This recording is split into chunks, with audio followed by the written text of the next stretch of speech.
व्यवस्थित चर्चा आणि बर म्हणजे महाराष्ट्राला समजेल तुम्हाला. ठीक आहे, तुमचा एक दोन तुमचा मिनिट तुमची तुम्ही स्वतंत्र मुलाखत ऐका. घेतो मी. नाही 2 मिनिट तुम्ही देणार नाही तर एवढ्या 50-70 बोला वर्षाचं बोला तुम्हाला बोला कसं समजून सांगू. बोला बोला. हे बघा, क्रिमिनल क्राईम ऍक्ट जेव्हा अबॉलिश झाला, अय्यंगार साहेबांनी लिहून ठेवलं की हा समाज सगळ्या आदिवासीचा क्रायटेरिया फुलफिल करतो. राज्य सरकारला डायरेक्शन दिलं होतं, राज्य सरकारने यांच्या संदर्भात निर्णय घ्यावा.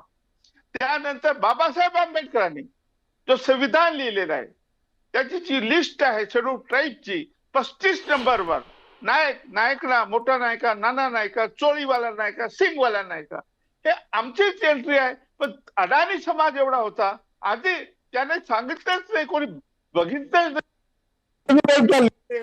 सिंगवाला नायका, चोळीवाला नायका कोण आहे दुसरा? बंजारा समाजच आहे, पण हे कोणी बघितलं नाही. आणि 3 वेळा बिल आल्यानंतर तुम्हाला सांगतो, हे जे गॅजेट म्हणतात ना, हे नुसतं गॅजेट नाही आहे.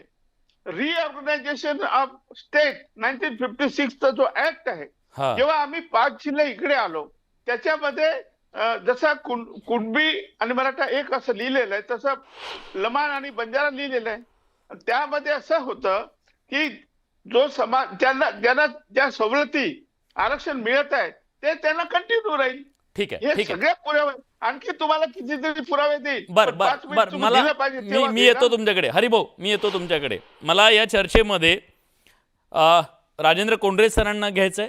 कोंडरे सर, रिऑर्गनायझेशन ऑफ स्टेटचा जेव्हा मुद्दा आला तेव्हा ही ऐतिहासिक चूक झाली असं म्हणणं सरांचं आलं.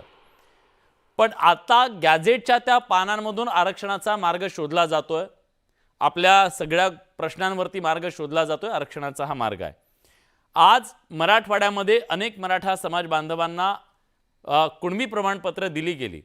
त्यामुळे तर कदाचित आता बंजारा समाजाची भावना अधिक तीव्रपणे समोर येणं की जर त्यांना गॅझेटच्या आधारे अशा प्रकारे कुणबीकरण त्यांचं होऊ शकतं तर मग आमचं का नाही.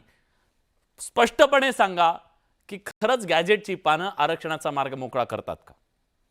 अजिबात नाही. त्याचं मुख्य कारण सांगतो.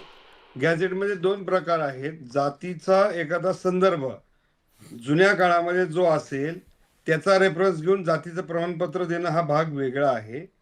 हरिभाऊजी राठोड हे अतिशय आमचे मराठा मित्र आहेत, कारण अख्खे ओबीसी अंगावर येत असताना मराठा समाजाची न्याय भूमिका त्यांनी घेतली, त्याबद्दल मी त्यांचं स्वागत करतो. 2 मुद्दे ह्याच्यामध्ये महत्त्वाचे सांगतो मी. आत्ता प्रचंड प्रमाणामध्ये मोर्चे निघत आहेत. मोर्चामध्ये येणाऱ्या गर्दीला कायद्यातल्या तरतुदी मगाशी दाभाडे साहेबांनी सांगितलं.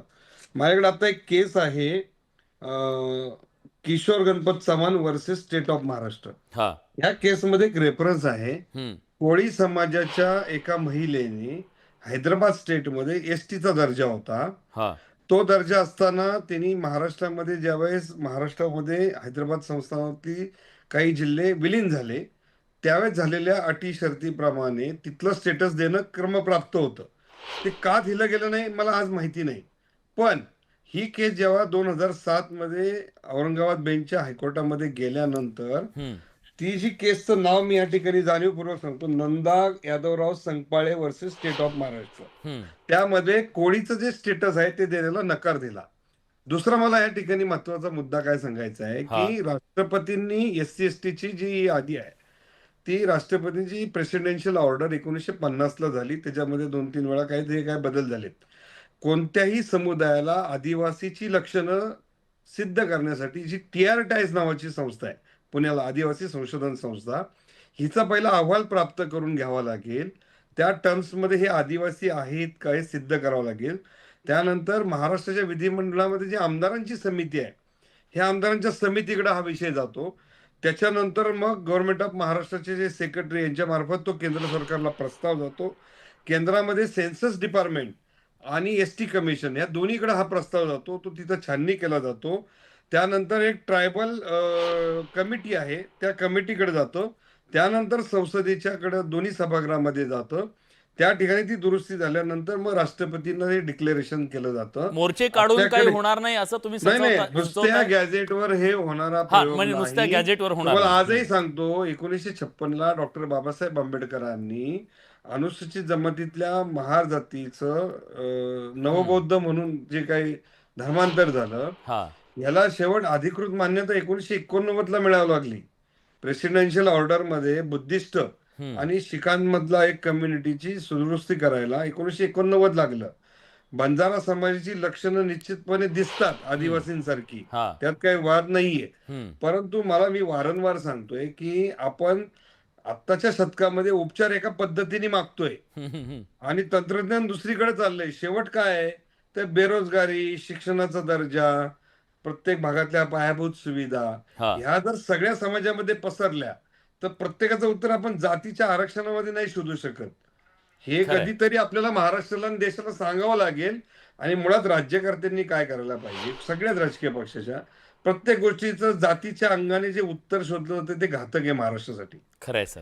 तुम्ही सर्वांगीण जर विकास केला तर सगळ्या समाजातले घटक पुढे आणण्यासाठी ज्या ज्या तरतुदी करण्याच्या आहेत ते जाती धर्माच्या पलीकडे करा. तशा प्रकारचे प्रयत्न करावे लागतील. हरिभाऊ येतो मला अजून एकच मिनिट. नाही, चुकीचं जाऊ नये असं आता नाही बिलासजी. प्लीज पटकन. चुकीचं जाऊ नये. नाही, एक मिनिट. नाही, त्यांनी म्हटले मी मराठा मित्र आहे आणि मी त्यांना आरक्षण मिळवण्यासाठी मदत केली. त्यांना 19% मध्ये घालायला मदत केली नाही. मी त्यांना सांगत होतो वेगळं आरक्षण द्या कुणबी मराठ्यांना. ठीक आहे आपण बोललो ना हरिभाऊ त्याच्याबद्दल. तुम्ही आमच्या धन्यवाद व्यक्त केले. बरं ठीक आहे चुकीचं नाही गेलं त्यांनी धन्यवाद व्यक्त केले. हरिभाऊ मी येतो. पल्लवीताई मला सांगा, तुम्ही मागास आयोगाचे सदस्य राहिलेले आहात, रेणके आयोगाचं काम तुम्ही जवळून पाहिलेलं आहे. एकच समाज वेगवेगळ्या राज्यांमध्ये वेगवेगळ्या जातींच्या आरक्षणामध्ये कसा काय हा पडलेला मला सगळ्यात महत्त्वाचा प्रश्न आहे. हे असं का झालं? आणि आज तुम्ही सांगा की ही जी गॅझेटची पानं शोधली जात आहेत त्या पानांमध्ये आपलं आरक्षण दडलेलं आहे असं सांगितलं जात आहे, हे खरं आहे का? सगळ्यात पहिल्यांदा मला हे सांगायचं आहे की इथलं सरकार या राज्यातल्या वेगवेगळ्या जातींना एकमेकांच्या विरोधात लढायला दुश्मनी, द्वेष निर्माण करण्यासाठी यशस्वी ठरलेलं आहे, जे की पुढच्या काळासाठी आणि आताच्या काळासाठी खूपच घातक आहे. म्हणजे अराजकतेकडे घेऊन जाणारी वाटचाल आहे. दुसरा प्रश्न असा आहे की एकच जात ही वेगवेगळ्या राज्यांमध्ये वेगवेगळ्या कॅटेगरीमध्ये आहे. पुढे जाऊन मी असं सांगेन की एकच जात एकाच राज्यात वेगवेगळ्या कॅटेगरीमध्ये आहे. एकच जात एका जिल्ह्यामध्ये वेगवेगळ्या तालुक्यांमध्ये आहे. ज्याचं उदाहरण म्हणजे कैकाडी जर आपण घेतलं तर कैकाडी ही महाराष्ट्रामध्ये ओबीसी किंवा पर्यायाने राज्याच्या पातळीवर विमुक्तांमध्ये येते आणि हीच कैकाडी जात ही यवतमाळमध्ये एससी मध्ये येते, ज्याला क्षेत्रबंध लागू आहे.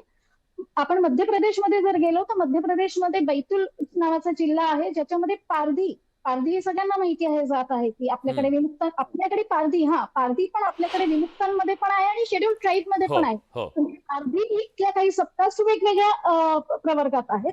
तर त्याच पद्धतीने बैतूल जिल्ह्यामध्ये पारधी ही ओबीसी मध्ये आहे, एसटी मध्ये आहे आणि गंमत म्हणजे ती जनरल मध्ये पण आहे.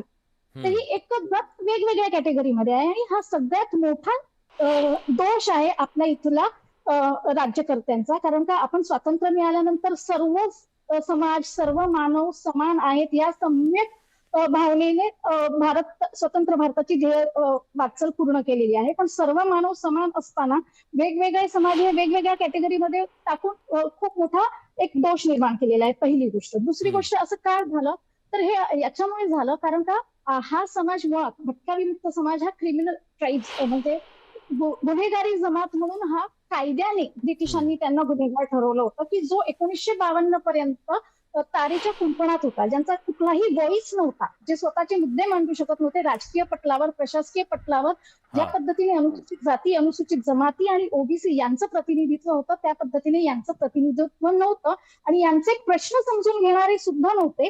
केवळ डॉक्टर बाबासाहेब आंबेडकर हे एकमेव व्यक्ती असे आहेत की ज्यांनी अॅन्युलेशन ऑफ कास्ट या त्यांच्या ग्रंथामध्ये भटक्या विमुक्तांबद्दल मोठ्या प्रमाणात बरोबर. पण मुद्दा हा आहे, मला हे सांगा की स्वातंत्र्याच्या आधी 1949 मध्ये डिप्रेस्ड कास्ट म्हणून एक कॅटेगरी होती, ज्याच्यामध्ये अनुसूचित जमाती, अनुसूचित जाती आणि क्रिमिनल ट्राईब्स कास्ट अशा पद्धतीने म्हणजे क्रिमिनल पूर्वाश्रमीचे गुन्हेगार जमाती अशा पद्धतीने यादी होती. वॉन्ड्रिंग कम्युनिटीज म्हणून होती, अशा पद्धतीची यादी होती, ज्याच्यामध्ये हे सगळ्या विखुरलेल्या होत्या, म्हणजे वेगवेगळ्या कॅटेगरीमध्ये.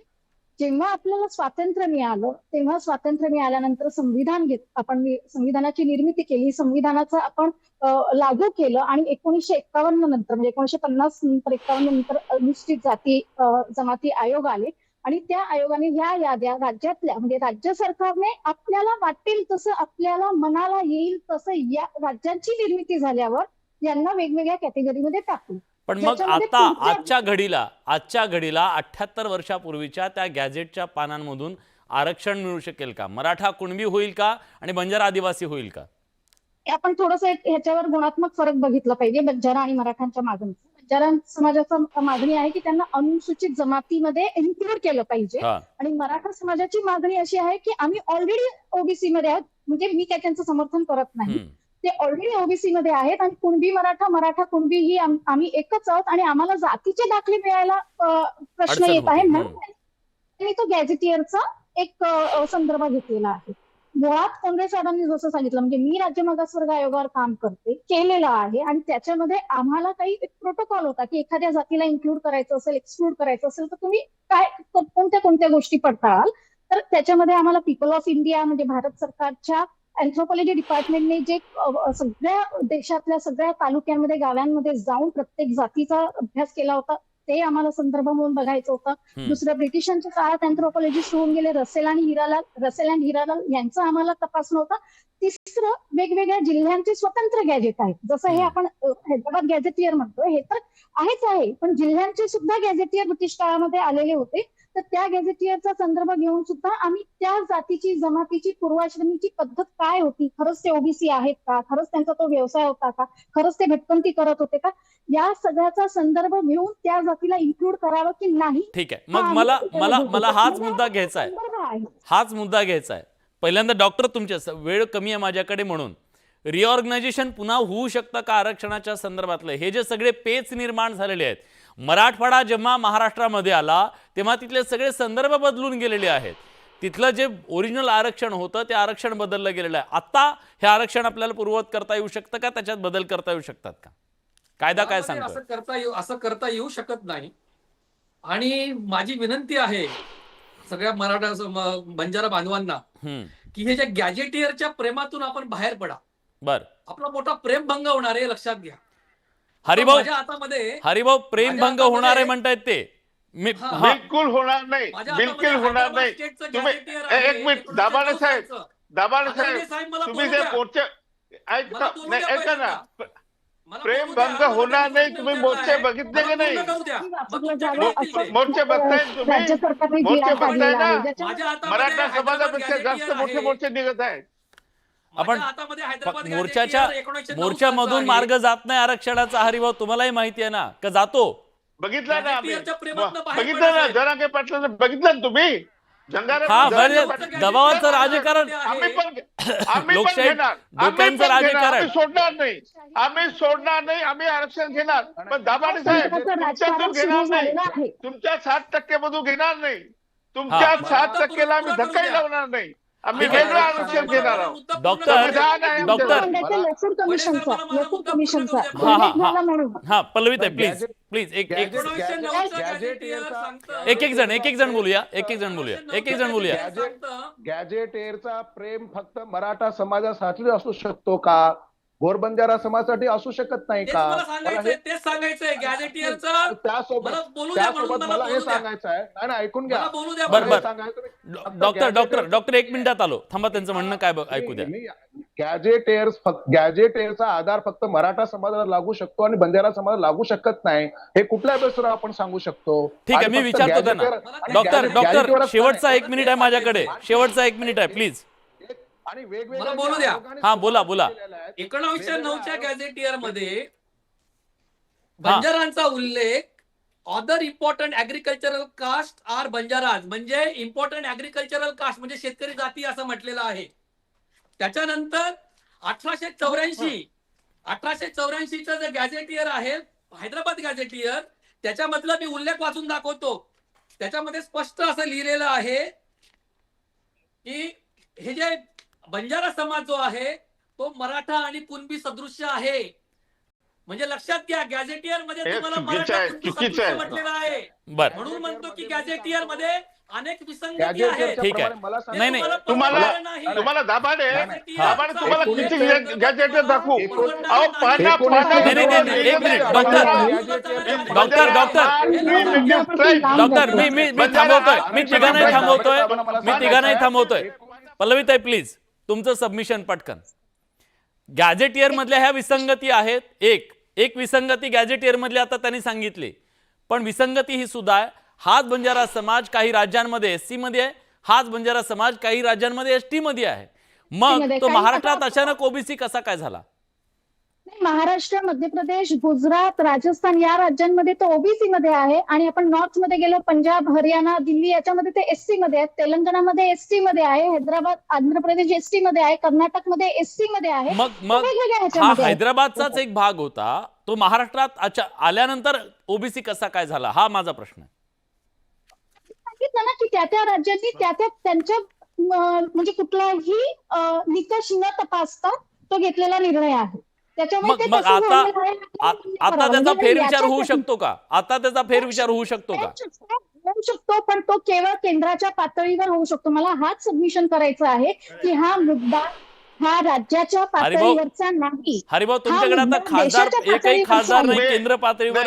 हा, केंद्र पातळीवर लढावं लागेल. मी